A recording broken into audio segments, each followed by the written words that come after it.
গ্রীষ্ম বর্ষা বিনীতি ভরসা। হ্যাঁ, বিনীত শপিং সিটি। নমস্কার, আপনারা দেখছেন হুগলি আপডেট। আপনাদের সঙ্গে আমি উষা। আসছি খবরে। চন্দননগর কর্পোরেশনে 21 জন কাউন্সিলর ডেপুটি মেয়র মুন্না আগরওয়ালের অপসারণের দাবিতে মেয়রকে ডেপুটেশন। দুর্নীতির প্রতিবাদে ছিল বিক্ষোভ ডেপুটেশন। তৃণমূল কাউন্সিলরদের দেখে চোর চোর স্লোগান উঠল চন্দননগর পৌর নিগমের দুর্নীতির অভিযোগে আগেই পদত্যাগ করেছেন ডেপুটি মেয়র মুন্না আগরওয়াল। শনিবার দুর্নীতির প্রতিবাদে 4 দফা দাবি নিয়ে ডেপুটেশন জমা দিতে যায় চন্দননগর সংযুক্ত নাগরিক কমিটি। পৌর নিগমের সিপিআইএম এর 2 কাউন্সিলর সহ বাম নেতা কর্মীরা বিভিন্ন দাবি নিয়ে ডেপুটেশন জমা দেন মেয়র রাম চক্রবর্তীর কাছে। দুর্নীতির জন্য তদন্ত দাবি করা হয়, যদি তদন্ত না হলে আবারও আন্দোলন হবে।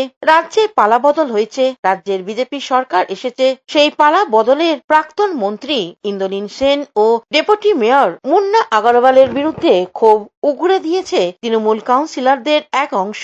চন্দননগরের পৌর নিগমকে ঘিরে বিভিন্ন দুর্নীতির কথা উঠে আসছে। চন্দননগর পৌর নিগমের 21 জন পৌর সদস্য ডেপুটি মেয়র মুন্না আগরওয়ালের অপসারণ চেয়ে ডেপুটেশন দেন মেয়র রাম চক্রবর্তীর কাছে। তারপরেই ডেপুটি মেয়র মুন্না আগরওয়াল তার পদত্যাগ পত্র জমা করেন এবং তা গৃহীত হয়। আর এই অস্ত্রকে হাতে নিয়ে বামেরা পৌর নিগমের দুর্নীতি নিয়ে সরব হয়েছেন। এই সংযুক্ত নাগরিক কমিটি পক্ষ থেকে একটা ডেপুটেশন আমার কাছে হয়েছে।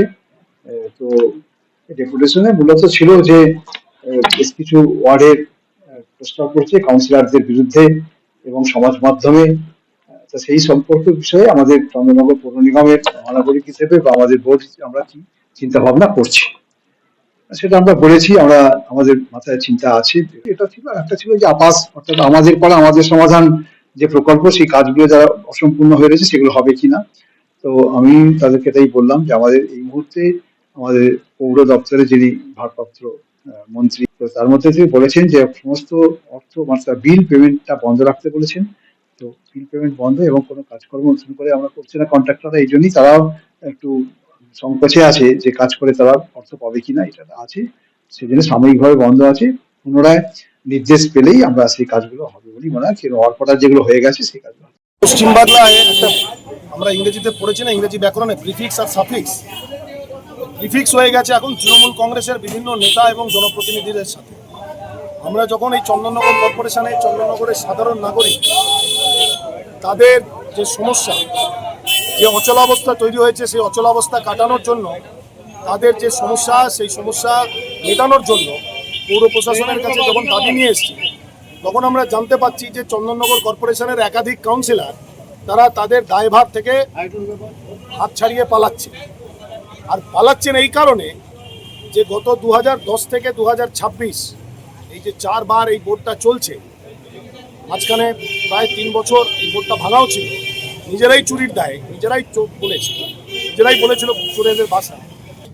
এর আগেও কর্পোরেশনের মেয়রের কাছে আমরা বোর্ড মিটিংয়ে কোশ্চেন আছে আমাদের, যে অযাচিতভাবে যে একজন বিধায়ক, যা অতীতে কোনোদিন হয়নি, এখানে কংগ্রেসের বিধায়ক ছিল, তৃণমূলের বিধায়ক ছিলেন, তারা ছিলেন অতীতে কখনো এই যে লাস্ট বিধায়ক যিনি হেরে গেলেন, তার মতো করে কেউ কখনো কর্পোরেশনে হস্তক্ষেপ করেনি। এবং এই দুর্নীতির আসল হোতাই হচ্ছেন উনি। আমাদের প্যারালাল যে একটা প্রশাসন চালানো, সেটা উনি চালু করেছেন চন্দননগরে। এবং আমাদের 17 নম্বর ওয়ার্ডে আমি কাউন্সিলর, আমাদের ওয়ার্ডে যে গ্যাঞ্জেটিকার পাশে যে নির্মাণ কার্য, সেই নির্মাণ কার্য নিয়ে বারে বারে আমি এখানে চিঠি দিয়েছি, কলকাতায় চিঠি দিয়েছি, পৌর দপ্তরে চিঠি দিয়েছি। যে জমিটা ছিল তথ্য সংস্কৃতি দপ্তরের জমি, সেই জমিকে অন্যায়ভাবে একটা প্রাইভেট সংস্থার হাতে লিজ দেওয়া হয়েছে 90 বছরে, এবং সেখানে বেআইনি নির্মাণ কার্য চলেছে।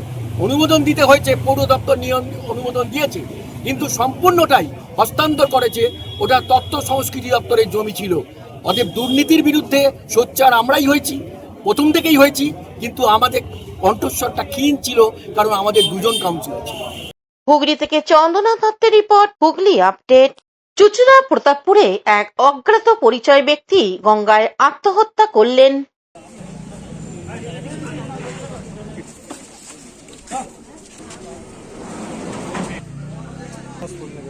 ঘটনাটা যা ওরা বলছেন যে উনি স্কুটি রেখেছেন বাইরে রেখে উনি ঘাটে নেমেছেন। এবার অনেকজন আওয়াজ দিয়েছেন ওনাকে, উনি কিছু শোনেননি, তারপরেই ডুবে গেছে। কিরকম বয়স হবে আনুমানিক, কোনো পরিচয় পাওয়া গেছে? না এখনো কিছু পরিচয় পাওয়া যায়নি, তাও যা মনে হচ্ছে উনি একটু বয়স্ক। কিরকম তাও বয়স হতে পারে? 40-45 হবে। উনি কি একাই ছিলেন? একাই ছিলেন। কি নিয়ে এসেছিলেন? উনি স্কুটি নিয়ে এসেছিলেন, স্কুটিটা ঘাটের উপরে রেখে নেমেছেন। নবনির্বাচিত মুখ্যমন্ত্রী শুভেন্দু অধিকারী আজ ডায়মন্ড হারবারে সফর করলেন। রাজ্যের নবনির্বাচিত মুখ্যমন্ত্রী শুভেন্দু অধিকারী প্রথম জেলা সফরের বের হলেন। উনি আজ ডায়মন্ড হারবারে দলের কর্মী ও সাধারণ মানুষকে শুভেচ্ছা জানালেন। মুখ্যমন্ত্রী শুভেন্দু অধিকারী যাওয়ার পথে রাস্তার দুধারে কর্মী সমর্থক ও সাধারণ মানুষের ভিড় করেন। শুভেন্দু বাবু এরপর প্রশাসনিক বৈঠক করেন। Bureau report, Hooghly update. এখন নিয়ে নেব বিজ্ঞাপন বিরতি। বিরতির পর ফিরে আসছি খবরে। Blooming Bud School, where dreams become achievements. This year, our Class 10 CBSE achievers have made us proud once again, proving that with the right guidance, every dream can become a success story. Our 2026 school toppers, the shining stars of Blooming Bud School, whose hard work, dedication, and determination have inspired an entire generation. Now your child can be the next topper. At Blooming Bud School, we don't just prepare students for exams, we prepare them for life. Here's why parents choose us. A.D. Ghosh Memorial Scholarship 2026 for deserving students. Free IITG and NEET coaching from classes 8 to 12. Smart and digital content-based learning, roller skating and all-round personality development.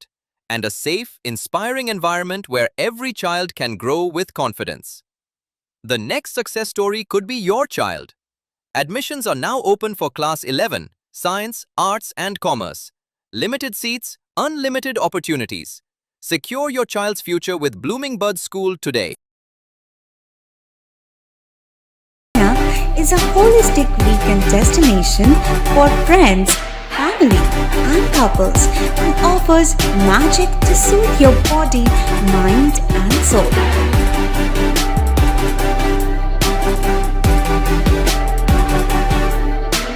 Aqua Marina, your customized magician. Welcome aboard and see the magic unfold. Amala nursing home. Enjoy a weekend at Vedam, the paradise of peace. A home away from home.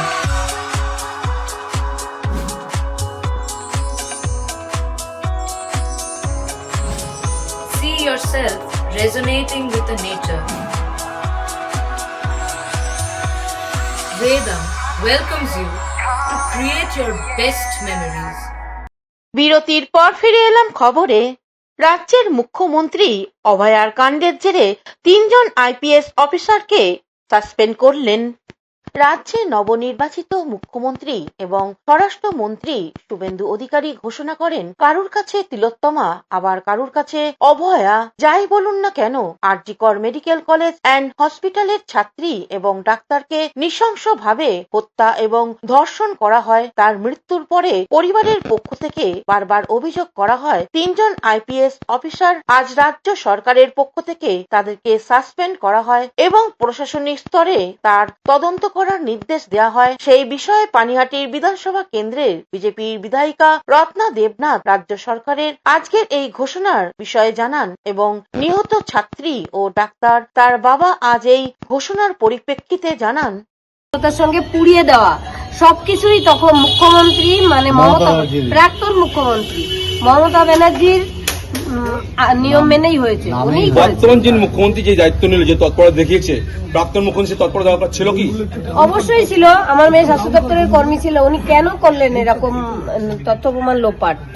অপরাধী বাঁচানো সেটাও তো একটা বড় crime. Crime বাঁচাবো আমি, তার মানে আরো বড় ক্রাইম হবে। তাহলে মুখ্যমন্ত্রী কেন অ্যারেস্ট হবেন না? আমি ডে 1 থেকে বলছি যে মুখ্যমন্ত্রীকে অ্যারেস্ট করলে সব জানা যাবে। প্রাক্তন মুখ্যমন্ত্রী মমতা ব্যানার্জি, এখন আর মুখ্যমন্ত্রী নেই, উনি মমতা ব্যানার্জি। আমি বলেছিলাম 14 তলা নবান্ন থেকে ওনাকে না নামালে আমি মেয়ের বিচার পাবো না। এবার দেখুন কেন বলেছিলাম এই কথাটা। কথা রেখেছেন, 3 জন আইপিএস অফিসার সাসপেন্ড হয়েছেন, এবার বিচারটা হবে। সবে শুরু, আরো কি বাকি আছে? হ্যাঁ, সবে ফাইল খোলা হয়েছে, অনেক অনেক মাথা রয়েছে। এই ঘটনাটা আজ থেকে প্রায় 2 বছর আগে যখন আমার মেয়ের সঙ্গে এই ঘটনা ঘটেছিল তখনই হতে পারতো। তখনকার তৎকালীন মুখ্যমন্ত্রী মমতা ব্যানার্জি এই জিনিসটাকে ধামাচাপা দেওয়ার জন্য আরও বেশি করে কোনো ব্যবস্থাই নেননি। তবে উল্টে বিনীত গোয়েলকে প্রমোশন দিয়েছেন, সবাইকে প্রমোশন দিয়েছেন। যিনি অভিষেক গুপ্তা, তার তো কোনো জানি না কোথায় উনি ডিউটি করছেন এখন। হ্যাঁ, এইগুলো তখন তৎকালীন মুখ্যমন্ত্রী করেননি। সুতরাং এখন বর্তমান যে মুখ্যমন্ত্রী আছেন তিনি করবেন, এবং পশ্চিমবঙ্গে যত নারী নির্যাতনের ঘটনা ঘটেছে বর্তমান মুখ্যমন্ত্রী সেগুলো বিচার দেওয়ার চেষ্টা করে দেবেন। আমরা তো আমাদেরও লড়াই করে আসছি, অবশ্যই ভরসা পাওয়ার জন্য, বিচার পাওয়ার জন্যই লড়াই চালাচ্ছি। লড়াই আমাদের চলতে থাকবে যতদিন আমরা বিচার না পাবো। Bureau report, Hooghly update. বিধানসভা স্পিকার আজ মা দক্ষিণেশ্বরের ভবতারিণীর মন্দিরে পুজো দিলেন। দক্ষিণেশ্বরে মা ভবতারিণী মন্দিরে বিধানসভা নির্বাচনের পর ফলাহারি অমাবস্যার পুজো দিতে আসলেন বিধানসভার স্পিকার রবীন্দ্রনাথ বোস। দক্ষিণেশ্বর থানার নিরাপত্তার মধ্য দিয়ে দক্ষিণেশ্বরে পুজো দিলেন স্পিকার। পুজো দেওয়ার পর সংবাদ মাধ্যমের মুখ্যমন্ত্রীকে বললেন রাজ্যবাসীর মঙ্গল কামনায় তিনি পুজো দিলেন। তিনি বলেন, যখন বিধানসভায় তৃণমূলের বিধায়ক এবং বিরোধী নেতা তৃণমূল কর্মীরা ঘর ছাড়ার প্রশ্ন ছুড়েছিলেন বিধানসভা হলে, তখন দক্ষিণেশ্বরের মা ভবতারিণী মন্দিরে এসে স্পিকার রবীন্দ্রনাথ বোস বলেন, অন্যান্য সরকারের মতো মানে আগে যে সরকার ছিল সেরকম না, কারণ 21টা স্টেটে আমরা সরকার চালাচ্ছি, কোথাও এরকম সিচুয়েশন হয়নি যে 11 মাস বিরোধী দলনেতাকে বাইরে থাকতে হয়েছে। Rare case, rare of the rarest case. এরকম হবে না, বিরোধীরা বলার সুযোগ পাবে, এইটাই গণতন্ত্র। আমরা গণতন্ত্রে বিশ্বাস করি। বিरोधी जो है गणतांत्रिक परिवेश जो है ऐसा है, गणतांत्रिक परिवेश अच्छा से रहेंगे। गणतांत्रिक परिवेश में जो होता है विरोधी के लिए स्पेस, बोलने का टाइम सब हम लोग देंगे। Bureau report, Hooghly update. চুঁচুড়া রবীন্দ্রনগরে পাল পরিবারে শ্রীকৃষ্ণের বার্ষিক পুজো হয়ে গেল। চুঁচুড়া রবীন্দ্রনগরের পাল পরিবারের মহাসমারোহে বার্ষিক শ্রীকৃষ্ণের আরাধনা অনুষ্ঠিত হল। প্রায় 40 বছর আগে স্বর্গীয় গীতারানী পাল ও সূর্যকান্ত পাল এই পুজো শুরু করেছিলেন। বর্তমানে ওনাদের সুযোগ্য পুত্র কৃষ্ণকান্ত পাল এই পুজো করছেন নিষ্ঠার সঙ্গে। পুরোহিতের মন্ত্র উচ্চারণের মধ্য দিয়ে এই পুজো অনুষ্ঠিত হয়। পুজো উপলক্ষে পাল পরিবারের উৎসবের হাওয়া। পুজোর সময় পরিবারের পক্ষ থেকে সমাজে পিছিয়ে পড়া মানুষদের বস্ত্র বিতরণ করা হয় আর পাড়া প্রতিবেশীদের ভোগ বিতরণ করা হয়। এবারের পুজো প্রসঙ্গে পুজোর উদ্যোক্তা কৃষ্ণকান্ত পাল কি বলছেন শুনে নেব। 40 বছরে আমাদের পুরনো পুজো, আমার বাবা মা এই পুজোটা এখন আমি করছি। এটা পালবাড়ির পুজো, ঠিক আছে। ভোগ দেওয়া হয়, পাড়া প্রতিবেশীদের সব ভোগ দেওয়া হয়, ভোগ বিতরণ করা হয়। আমি কাপড় বিতরণ করেছি। হুগলি থেকে চন্দনা দত্তের রিপোর্ট, হুগলি আপডেট। এখনকার মতন খবর এই পর্যন্তই। প্রতিদিন দেখুন হুগলি আপডেট। নমস্কার।